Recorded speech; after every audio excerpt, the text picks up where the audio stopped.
அல்லாஹ் உங்களுக்கு ஏதாவது இடையூறை கொடுத்தால் அதை நீக்கக்கூடியவன் அவன் மட்டும்தான். வேறு எந்த சக்தியாலும் அதை நீக்க முடியாது. லுர் என்ற வார்த்தை இங்கே இடம்பெற்றிருக்கிறது. அது மனதளவிலேயும் இடையூறுகள் ஏற்படுத்தும்.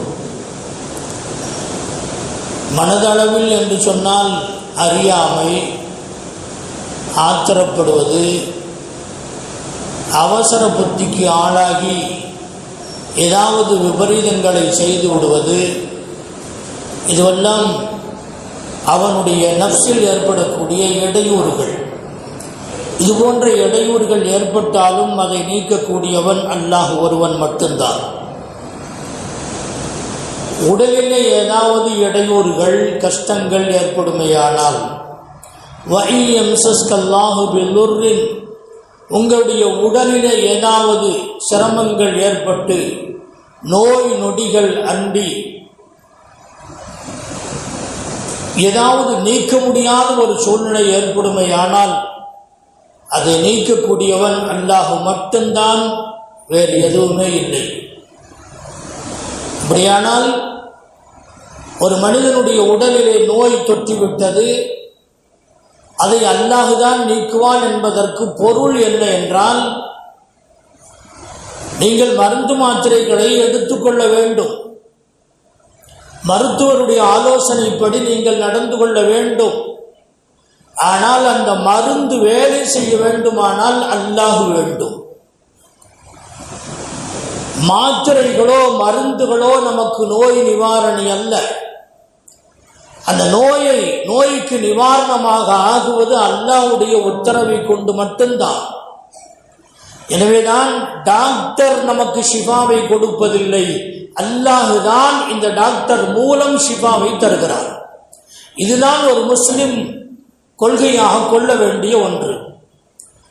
எனவே மருந்துகளை உட்கொள்ளுகிற நேரத்தில் யா ஷாஃபி, அல்லாஹ்வை நினைவு கூர்ந்து யா அல்லாஹ் ஷிஃபாவை கொடுக்கக்கூடியவனே என்று நியத்து செய்து அதை அல்லது வாயால் சொல்லி அதை உட்கொள்ள வேண்டும் என்று நம்முடைய உலமாக்கள் சொல்லித் தருகின்றார்கள். ஏனென்றால் ஷிஃபாவை கொடுக்கக்கூடியவன் வேறு எவனும் அல்ல, அல்லாஹுதான். உடல் உபாதைகள், உடல் நோய்கள் உங்களை தொற்றிவிட்டால், அல்லாஹ் உங்களுக்கு நோய்களை கொடுத்து விட்டால், ஃபலா காஷிஃப லஹு, அதை நீக்கக்கூடியவன் யாரும் இல்லை, இல்லாஹுவ, அவனை தவிர வேறு யாரும் இல்லை. சரி,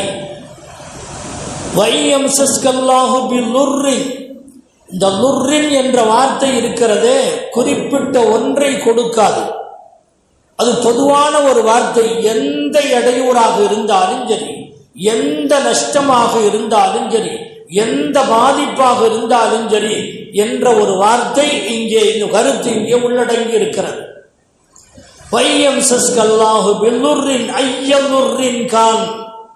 எப்படிப்பட்ட இடையூறாக இருந்தாலும் சரி. சரி, இன்னொன்று இடையூறு அவனுடைய மன நிலைகளிலே. அவனுடைய நிலைகள் என்று சொன்னால் என்ன? குடும்ப நிலைகள், சமுதாய நிலைகள், வியாபார நிலைகள், தொழில் நிலைகள், இவைகளிலெல்லாம் உங்களுக்கு இடையூறு ஏற்படுமையானால்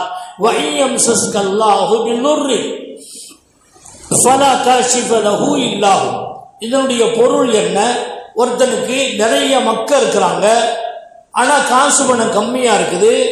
அவங்கள ரிசுக்கை கொடுத்து, ஜீவனாம்சம் கொடுத்து, இருப்பிடம் கொடுத்து, அவனுக்கு உடுக்க உடை கொடுத்து, அவர்களை எல்லாம் வளர்த்து ஆளாக்க வேண்டிய பொறுப்புள்ள ஒரு தகப்பனுக்கு இந்த பிள்ளைகள் ஒரு பாரமாக இருக்குமையானால் அதை, அந்த பாரத்தை அகற்றக்கூடியவன், நீக்கக்கூடியவன் அல்லாஹ் ஒருவன் மட்டும்தான்.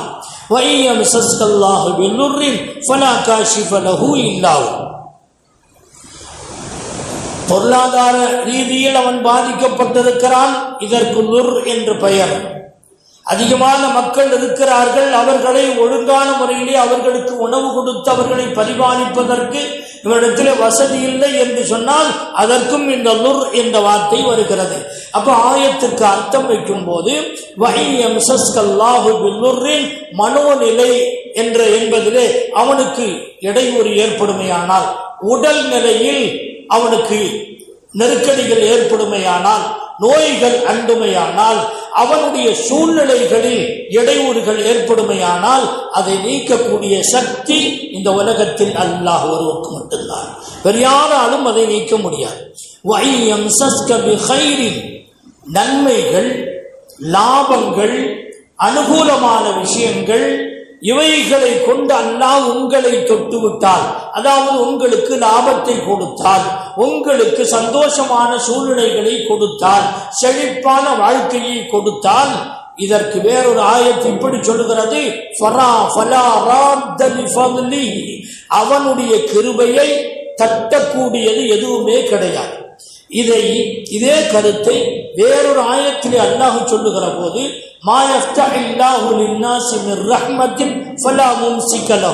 அல்லாஹ் யாருக்கு தன்னுடைய அருளை திறந்து விடுகிறானோ அதை தடுக்கக்கூடிய சக்தி இந்த உலகத்தில் எதுவுமே இல்லை.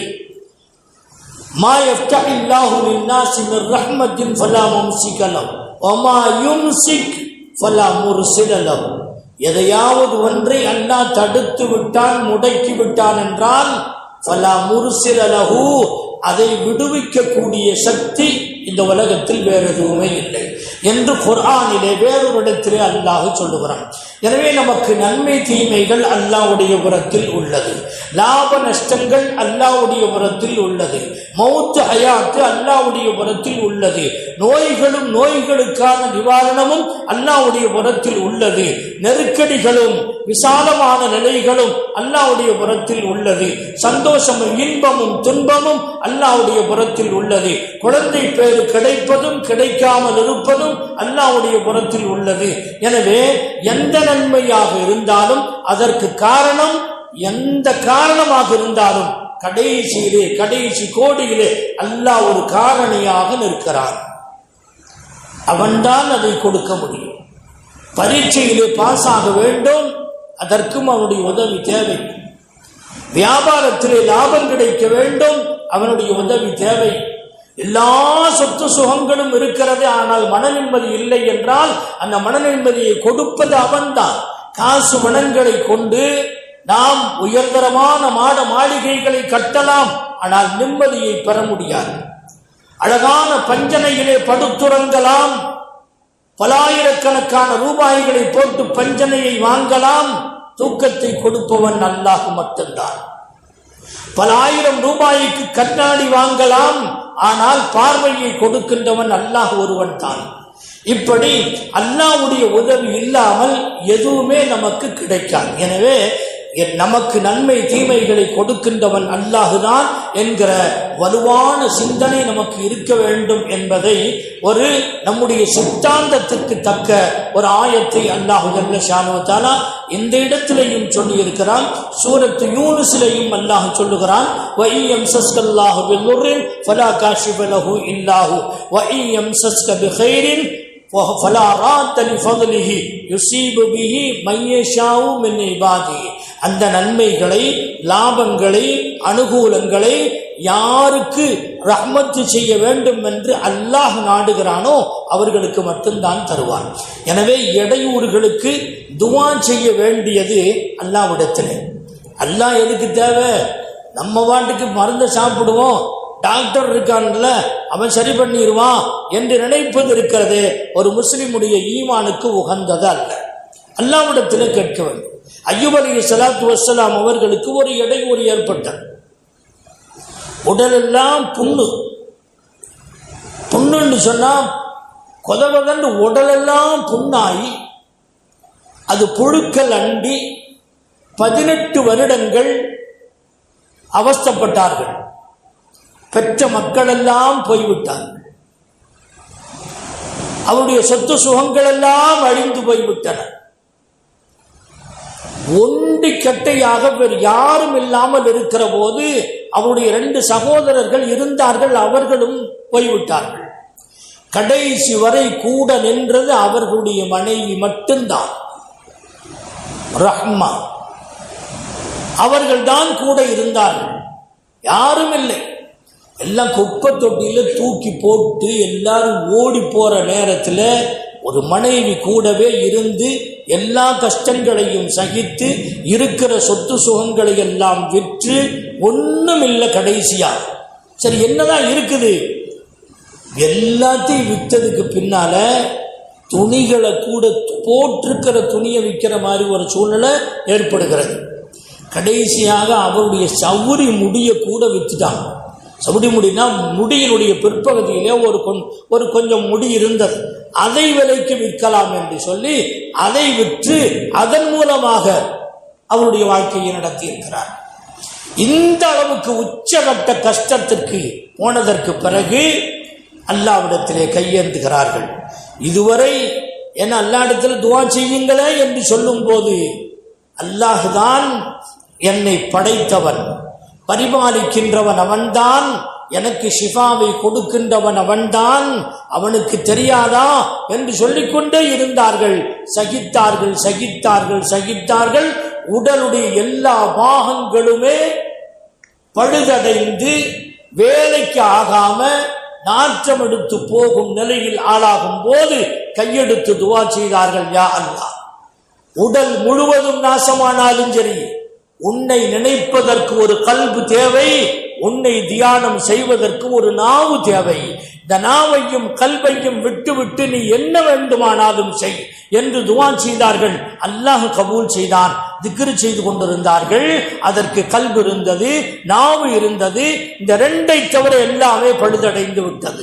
இந்த நிலைக்கு அல்லாஹ் கடும் சோதனையை கொடுத்து விட்டு வஅய்யூப இத்நாதா ரப்பஹு, குர்ஆன் சொல்லுகிறது, அன்னி மஸ்ஸனியல் லுர்ரு, இந்த லுர்ரு இந்த இடையூறு, உடலில் ஏற்பட்ட இந்த இடையூறு என்னை தாக்கிவிட்டது. வஅன்த ரஹமுர் ராஹிமீன், குடு நீக்கிரு என்றெல்லாம் கேட்கல, நீ எல்லா கிருபையாளனுக்கும் கிருபையாளன் நீதானடா அல்லாஹ் என்று அல்லாஹ்விடத்திலே முறையிட்டார்கள். அல்லாஹ் சொன்னான், பக்கத்தில் ஒரு இடத்துல காலை அடிங்க, அங்கே தண்ணி வரும், குளிச்சுக்குங்க குடிச்சுக்குங்க என்று சொன்னான். குளித்தார்கள், குடித்தார்கள். உடல்ல இருக்கக்கூடிய அந்த நோய் அத்தனையும் அகன்று அந்த புண்ணெல்லாம் நீங்கி பழைய நிலையை விட அழகான தோற்றத்தில் மாறிவிட்டார்கள். ஒரு குறிப்பிட்ட நாள் அவருடைய மனைவி எங்கோ போய்விட்டு திரும்பி வருகின்ற போது குப்பை தொட்டிக்கு பக்கத்தில் இருந்த தன்னுடைய கணவர் எங்கோ காணவில்லை. வேறொரு ஆள் அங்கே உட்கார்ந்துருக்கார். அவர்கிட்ட போய், ஏங்க இங்க ஒரு ஆள் சீக்காளி இங்க குப்பை தொட்டிக்கு பக்கத்தில் இருந்தாரு, அவரை பார்த்தீங்களா?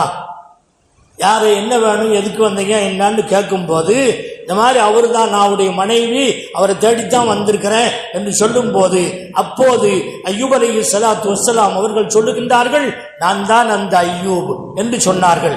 அழகான தோற்றத்தை எல்லாம் கொடுத்திருந்தார். புண்ணு இருந்த அடையாளமே சிம்டம்ஸ் அறவே இல்லாத அளவுக்கு அல்லாஹ் அழகான தோற்றத்தை கொடுத்தான். எல்லா சொத்துக்களையும் அல்லாஹ் சொல்லுகிற குர்ஆனில் வருகிறது, அது போன்ற இன்னொரு மடங்கையும் சேர்த்து கொடுத்தான். சொத்து கிடைத்தது, மக்கள் கிடைத்தார்கள், எல்லா நிலைமைகளும் பழைய நிலைமையை விட அருமையான அற்புதமான ஒரு நிலையை அடைந்ததற்கு காரணம் அல்லாஹ்விடத்திலே துஆ செய்தார்கள். யா அல்லாஹ், உன்னை தவிர இதை அகற்றுகின்ற சக்தி பெற்றவன் யாரும் கிடையாது, எனவே இந்த நோயை அகற்றுவாயாக என்று துஆ செய்தார்கள். அல்லாஹு ஜல்ல ஷானு வ தஆலா கபூல் செய்தான். நாமும் ஏதாவது இடையூறுகள் ஏற்படுகிற போது அல்லாஹ்வை நினைக்க வேண்டும். அதே நேரத்திலே அல்லாஹ்வை மட்டும் நினைத்து கொண்டு மருந்து மாத்திரைகள் எதுவும் எடுக்காமல் உடல் பாதிக்கின்ற அளவுக்கு நாம் யாரிடமாவது ஒப்படைத்து விட்டு அல்லாஹ்வை மறந்து விடுவோம் என்று சொன்னால், நோயும் இல்லை, ஒன்றும் இல்லை, மருந்தும் இல்லை, மாத்திரையும் இல்லை என்று சொல்லிக் கொண்டிருப்பது புத்திசாலித்தனமான ஒன்றல்ல. நம்முடைய லிகுல்லி தாஇன் தவாஉன், பெருமானார் ஸல்லல்லாஹு அலைஹி வஸல்லம் சொன்னார்கள், எந்த நோயை அல்லாஹ் இறக்கினாலும் அதற்கென்று ஒரு மருந்தை இறக்கி வைத்தே இருவான், இறக்கி வைத்தே இருக்கிறான் என்று பெருமானார் ஸல்லல்லாஹு அலைஹி வஸல்லம் அவர்கள் சொல்லி இருக்கிறார்கள். எனவே மருந்து மாத்திரைகள் எடுக்க வேண்டும். ஆனால் ஷிஃபாவை கொடுக்கின்றவன் அல்லாஹ் என்கிற எண்ணம் நமக்கு இருக்க வேண்டும். அல்லாஹு ஜல்ல ஷானு வ தஆலா புரிந்து அமல் செய்யக்கூடிய தௌஃபீக்கை தருவானாக.